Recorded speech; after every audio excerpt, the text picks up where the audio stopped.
Let's assume that that scales as you take on heavier and heavier loads.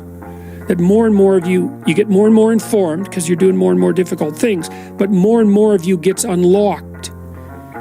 And so then what that would imply is that if you got to the point where you could look at the darkest things, so that would be the abyss, right? That would be the deepest abyss. If you could look at the harshest things, like the most brutal parts of the suffering of the world and the malevolence of people and society, if you could look at that straight and directly, that would turn you on maximally.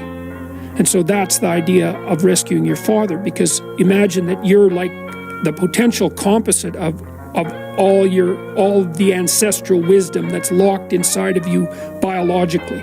But that's not going to come out at all unless you stress yourself, unless you challenge yourself. And the bigger the challenge you take on, the more that's going to turn on.